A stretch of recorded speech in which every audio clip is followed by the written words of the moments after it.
बिस्मिल्लाहिर्रहमानिर्रहीम। पाकिस्तान की सियासत में हर वक्त कोई ना कोई इशू जो होता है वो जमा रहता है।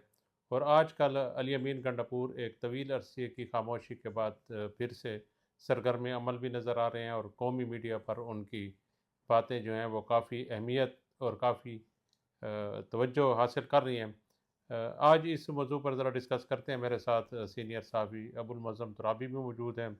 तुराबी साहब से पूछेंगे कि अली अमीन गंडापुर एक तवील खामोशी के बाद दोबारा सियासी मैदान में नज़र आए हैं और आते ही उन्होंने एक भौचाल खड़ा कर दिया। तो तुराबी साहब, आप क्या समझते हैं, इसके पीछे क्या महरक़ात हो सकती हैं कि अली अमीन गंडापुर ने आते ही मीडिया की तवज्जो जो है अपनी जानिब मबज़ूल करा लिया? आप क्या समझेंगे? वो ऐसे लग रहा था कि इमरान खान के जेल में जाने के बाद सब जानते हैं कि जो मौजूदा क़यादत है, जिसमें ज़्यादातर वो वकला हैं जो पार्टी के मुकदमात लड़ रहे थे, इमरान खान के मुकदमात लड़ रहे थे, वही वकला जो हैं अहदेदार बन गए।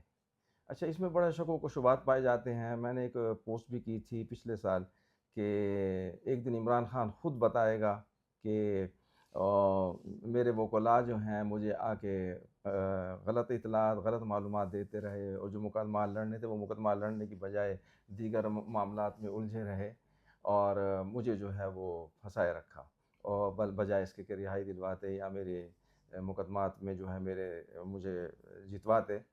तो अब ये वही सूरत हाल सामने आ गई है कि अली अमीन ने वो सारे जो मामलात हैं वो खोल के सामने रख दिए हैं। अब ये आप पूछते हैं कि इस वक्त क्यों? तो असल में देखने में ये आ रहा है कि सब जानते हैं कि बहुत सारे जो लोग थे जो इब्तदा में साथ थे, वो छोड़ के चले गए जिनकी इमरान खान बड़ी तारीफ़ें करते थे। जैसे जस्टिस वजीहुद्दीन साहब थे, तारिक महमूद जस्ट रिटायर्ड थे। इसी तरह जावेद मखदूम जावेद हाशमी साहब थे। फिर इसके अलावा ये अपना अकबर असद बाबर साहब हैं। इसी तरह बहुत सारे लोग थे वो जो वाक़ई नज़रियाती थे और इमरान खान उनकी तारीफ़ें किया करते थे। अब वो उनका जो माज़ी था वो बड़ा साफ़-सुथरा था, दियानतदाराना तरीके से उन्होंने ज़िंदगी गुज़ारी थी। तो अब उसके बाद तो पार्टी में कुछ बचा नहीं था। जो बचे थे वो बेचारे बेइख्तियार नज़र आ रहे थे और अब उसके बाद फिर अली अमीन ही हमें एक ऐसा शख्स नज़र आ रहा था जो पूरी पार्टी में एक नुमायाँ हैसियत रखता था और वो फिर वज़ीर आला भी बन गए। तो वज़ीर आला बनने के बाद आपने देखा कि उन्हें मुश्किलात में डाल दिया गया। बुशरा बीबी इधर आईं तो रिहाई पाने के बाद तो वो पेशावर में इनके सर पे आके बैठ गईं। इसी तरह अलीमा खानम जो हैं वो अपनी सियासत चमकाने के चक्कर में जो है वो अली अमीन के ख़िलाफ़ भी रहीं, जुनैद अकबर से भी उनकी नहीं लग रही। फिर जो मरकज़ी क़यादत बैरिस्टर गोहर है या और लोग हैं उनसे भी नहीं लग रही। तो ये सारा जो खिचड़ी पक्की हुई थी उसमें बेचारा अली अमीन जो है वो उसे जी इमरान खान की रिहाई नहीं करवा पा रहे और कोई पेशरफ्त नहीं हो रही।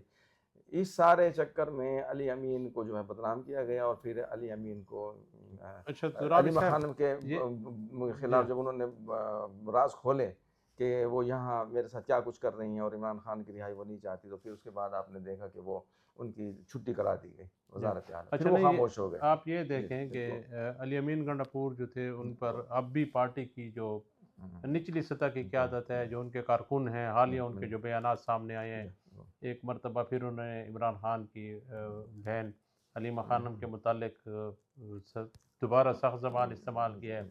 मोहसिन नकवी के हवाले से उन्होंने एक नरम गोशा दिखाया है।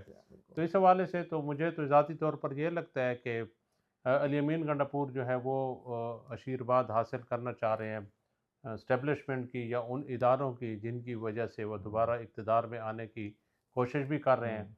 और इस पर आप क्या समझते हैं कि ये तो मेरा ये ज़ाती ख़्याल है कि मुमकिन है कि अली अमीन गंडापुर अब दूसरे रास्ते से दोबारा इक़्तिदार में आना चाहते हैं और ये ख़बर एक मरतबा फिर गर्दिश कर रहे हैं कि अली अमीन गंडापुर को दोबारा जो है वज़ीर आला बनाने की कोशिश की जा रही है। अब इसमें 2 बातें हो सकती हैं, या तो सुहेल अफरीदी नाकाम हो गए हैं या फिर सुहेल अफरीदी बहुत अच्छी परफ़ॉर्मेंस है और कुछ हलकों की उनको उनकी परफ़ॉर्मेंस जो है वो चुभ रही है।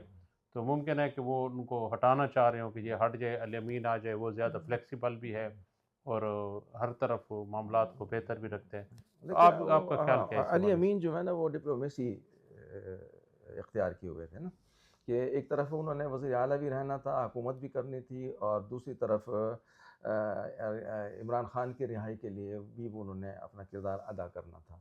तो इसी के दरमियान जो है वो मारे गए और वज़ारत आला से उन्हें इस्तीफ़ा मांग लिया गया। और जहाँ तक एक ज़िम्मेदार हमारे दोस्त हैं, ज़िम्मेदार ओहदे पे हैं, उन्होंने बताया था कि अली अमीन ख़ान जो है वो जो ये कह रहे थे कि 1 हफ़्ता पहले मैं बानी से जो है मैं मुलाकात करने गया था। तो इज़्ज़त के साथ अगर मुझे कह देते कि इस्तीफ़ा छोड़ दें। आप दे दें और आप किसी कोई बाइज़ा तरीके से आप हुकूमत से निकल जाएँ, तो मैं निकल जाता। लेकिन उन्होंने मुझे 1 हफ़्ते के बाद जो है वो इस्तीफ़ा माँग कर बेइज़्ज़त करके निकाल दिया। तो इसमें आप देखें ना कि वो जहाँ तक वो मोहसिन नकवी की बात है, तो वो तो डिप्लोमेसी इख्तियार किए हुए थे और मेरे ख़्याल में वज़ीर आला की हैसियत से और कुछ कर भी नहीं सकते वो। सुहेल अफरीदी भी आप देखें कुछ भी नहीं कर सकता। अभी कुछ दिन पहले आपने देखा कि वो कंटेनर तैयार हो रहा था जिस पे आज़ादी या मौत, वो कंटेनर अब कहाँ गया?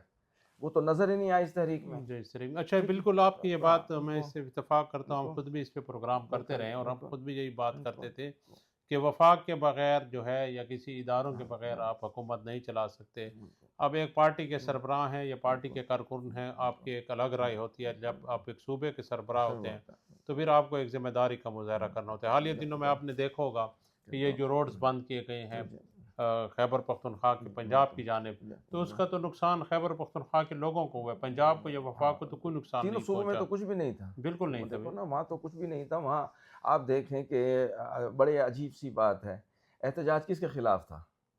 अगर वफ़ाक के खिलाफ था, एस्टेब्लिशमेंट के खिलाफ था, इमरान खान की रिहाई के खिलाफ था, नहीं, ये अपने जो तो अगर केपी के लोगों के अगर खिलाफ खैबर था। ये तो खैबर पख्तूनख्वा के लोगों के खिलाफ हो गया ना। और इसके अलावा आप ये देखें कि वज़ीर आला सुहेल आफरीदी साहब ने भी जब से अपना यहाँ पेशावर में फ़ौजी अफ़सर से मुलाकात की, फिर वज़ीर आज़म से मिले, वहाँ फिर वफ़ाकी वज़ीर ख़ज़ाना से मिले, तो उसके बाद तो वहाँ भी कोई वो जो जारहियत थी वो तो नज़र नहीं अच्छा, आ हम रही। भी मैं ज़ाती हाँ, तौर पे इस बिल्कुल, चीज़ का मैं बिल्कुल। कायल हूँ कि मिलना चाहिए, एक सूबे के हाँ, सरबराह बिल्कुल, की हैसियत से आपको बिल्कुल, मिलना मिलना चाहिए, चाहिए, डेडलॉक बिल्कुल। नहीं पैदा करना हाँ चाहिए। जी। लेकिन पीटीआई के जो कारकुन हैं, जो उनका मिज़ाज है, तो वो तो इन चीज़ों को, इन मुलाकातों को, किसी किस्म की फ्लेक्सिबिलिटी को पसंद नहीं करते। तो यही सवाल उठा रहा था कि सुहेल अफरीदी को शायद इस वजह से पसंद किया जाता है कि उसमें फ्लेक्सिबिलिटी नहीं है, या फिर इस वजह से पसंद किया जाता है कि वो इमरान खान के एजेंडे को आगे लेकर जा रहे हैं, या फिर ये है कि अल यमीन गंडापुर जो है वो अब उनको सुहेल अफरीदी की परफॉर्मेंस से, सुहेल अफरीदी के जो पार्टी के अंदर जगह जो बनती जा रही है। अल यमीन गंडापुर ने, आपको याद होगा कि शुरू में कहा था कि मैं दोबारा वज़ीर आला बनकर आऊँगा, और आज फिर अल यमीन गंडापुर जब सियासी मैदान में बाहर आया तो फिर एक मरतबा ये बात सामने आ रही है कि शायद अल यमीन गंडापुर को दोबारा वज़ीर आला बनाया जाए। तो ये दोबारा वज़ीर आला कैसे बन सकते हैं? मेरी समझ से तो देखिए ये हाँ, बात गलत आ वो रही है। डिप्लोमेसी की बुनियाद पे कि वो ही डिप्लोमेसी वो इख्तियार करेंगे, दोबारा इक़्तिदार में भी आएँगे और इसी तरह वो तहरीक भी चलाते रहेंगे। देखिए तहरीकें जो हैं वो सियासी अगर पुरअमन आप कहते हैं, तो पुरअमन तहरीकें जो हैं वो सियासी जमहूरी तौर पे चलती हैं। जिस तरह हमारे क़याम पाकिस्तान की कायद-ए-आज़म की जो जद्दोजहद हम कहते हैं कि वो ना एक दिन जेल गए और ना ही उन्होंने गैर जमहूरी तरीके से मुल्क हासिल किया, बल्कि सियासी जमहूरी तरीके से हासिल किया। एक मसला यहाँ सूबा सरहद में आया था, उस वक़्त सूबा सरहद था खैबर पख्तूनख्वा, तो रेफ़रेंडम कराया गया। तो रेफ़रेंडम के नतीजे में जो है वो यहाँ लोगों ने फ़ैसला किया कि हम पाकिस्तान के साथ होंगे। इसी तरह जब हम जम्मू कश्मीर की बात करते हैं तो यही बात आती है कि अवाम कुछ चाहते थे और राजा हरी सिंह ने भारत के साथ मुआहदा करके गलत काम किया। तो बात ये है कि आप सियासी जमहूरी तरीके से तो जिद्दोजहद कर सकते हैं, वरना आप देखें जुल्फ़िकार अली भुट्टो के लिए जो कोशिशें हो रही थी, जो तहरीक चल रही थी, वहाँ आप सिलसिला देखें कि जज साहबान ने क्या किया, फिर मार्शल लॉ ने मार्शल लॉ एडमिनिस्ट्रेशन ने क्या किया। तो ये चीज़ें आप नताइज सामने रखें तो फिर आपको समझ आती है कि इमरान खान के साथ भी यही कुछ होगा। इसके मुकाबले में अगर भुट्टो के मुकाबले में, इमरान खान के मुकाबले में अगर मियाँ मोहम्मद नवाज़ शरीफ को आप देखें, तो वो 2 दफ़ा मुल्क से निकल गए जी हाँ, और दोबारा आके जो वो वज़ीर आज़म बन गए। फिर इसी आ गए, ठीक है, वापस आ हाँ, गए। वो मोहतरमा अब वो बेनज़ीर कैदों में भुट्टो थे, भी चली गई थीं, वो भी एक आ देखिए गई। परवेज़ मुशर्रफ जैसे दौर में वो आके जो है उन्होंने दोबारा इलेक्शन भी लड़ा और वो इक़्तिदार में आ गए और मोहतरम बेनज़ीर भुट्टो बदकिस्मती से शहीद कर दी गई। तो बात ये है कि मेरे ख़्याल में तो जो अली अमीन की डिप्लोमेसी है वो ठीक जा रही है, और अगर उनको पार्टी ने नापसंद किया, पार्टी ने अगर वो निकाल दिया, तो इसका मैं ये समझता हूँ कि फिर इसी पार्टी में से लोग होंगे, साबिका भी होंगे, मौजूदा भी होंगे, और फिर एक नई पीटीआई का ग्रुप जो है वो अली अमीन की क़यादत में वजूद में आ जाएगा, और अली अमीन उसी की बुनियाद पे जो है वो डिप्लोमेसी करके दोबारा इक़्तिदार में भी आएंगे, और इसके साथ ही वो अपना जो ये इसमें इसमें सियासत मैंने है। एक प्रोग्राम भी किया था, आपको याद हो कि अली अमीन गंडापुर जब वज़ारत आला उन्होंने नई नई छोड़ी थी, तो अली अमीन गंडापुर को ने अपने ज़ाती हलकों में लोगों को कहा था कि मैं दोबारा वज़ीर आला बन कर आऊँगा। तो उस वक्त भी हमारा ख्याल यही था कि अंदर से हाँ,